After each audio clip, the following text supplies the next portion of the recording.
La sagesse de la croix. Je me sentais stimulée par mon amour envers mon bien-aimé Jésus, et je le suppliais de renouveler souvent, très souvent mes crucifixions, afin qu'au moins partiellement je puisse alléger ses souffrances. Jésus me disait souvent : « Ma bien-aimée, la croix convenablement embrassée et désirée distingue le prédestiné du réprouvé, lequel est opiniâtrement opposé à la souffrance. Sache qu'au jour du jugement universel, celui qui fut fidèle en persévérant sentira la caresse de la croix et sera extasié quand il la verra apparaître, alors que le réprouvé sera saisi d'une horrible peur. Mais actuellement, ma bien-aimée, personne ne peut dire avec assurance si celui-ci ou celui-là sera sauvé ou éternellement perdu. Par exemple, si quand se présente la croix, quelqu'un l'embrasse avec résignation et patience, la baisse de temps en temps, remercie celui qui la lui envoie et me suit, c'est un signe évident et quasi certain qu'il sera parmi les sauvés. Si d'un autre côté, quand la croix se présente, quelqu'un en devient irrité, la méprise et essaie d'y échapper à tout prix, alors on peut voir là un signe qu'il se dirige vers l'enfer. Si pendant sa vie, une personne m'injurie quand elle regarde la croix, alors au jour du jugement, elle me maudira, puisque la vue de la croix la conduira à une éternelle terreur. La croix est la marque du vrai chrétien. Comme un livre ouvert, elle dit tout. Elle distingue clairement et sans déconvenue le saint du pécheur, le parfait de l'imparfait, le fervent du tiède.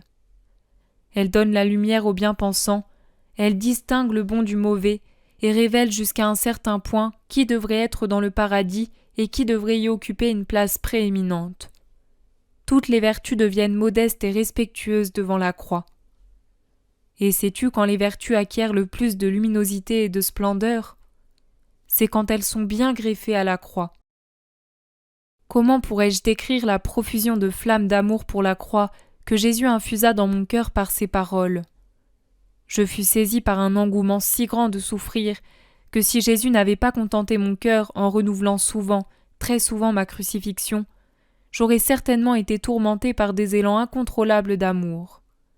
Parfois, après avoir renouvelé ma crucifixion, Jésus disait : « Bien-aimé de mon cœur, puisque tu désires ardemment la fragrance que mes souffrances dégagent à partir de la croix, je satisfais tes désirs en crucifiant ton âme et en te communiquant chacune de mes souffrances. Mais si tu n'étais pas si peu disposé à démontrer à chacun combien tu m'aimes, je voudrais aussi sceller ton corps de mes plaies sanglantes et visibles.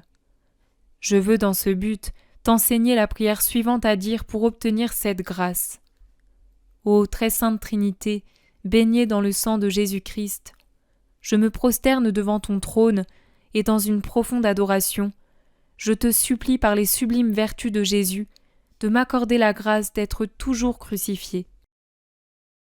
Malgré le fait que j'ai toujours eu une grande aversion, que j'ai encore, pour tout ce qui pourrait paraître à la vue des autres, je consentis à ce que Jésus m'infuse un plus grand désir d'être crucifié selon sa volonté.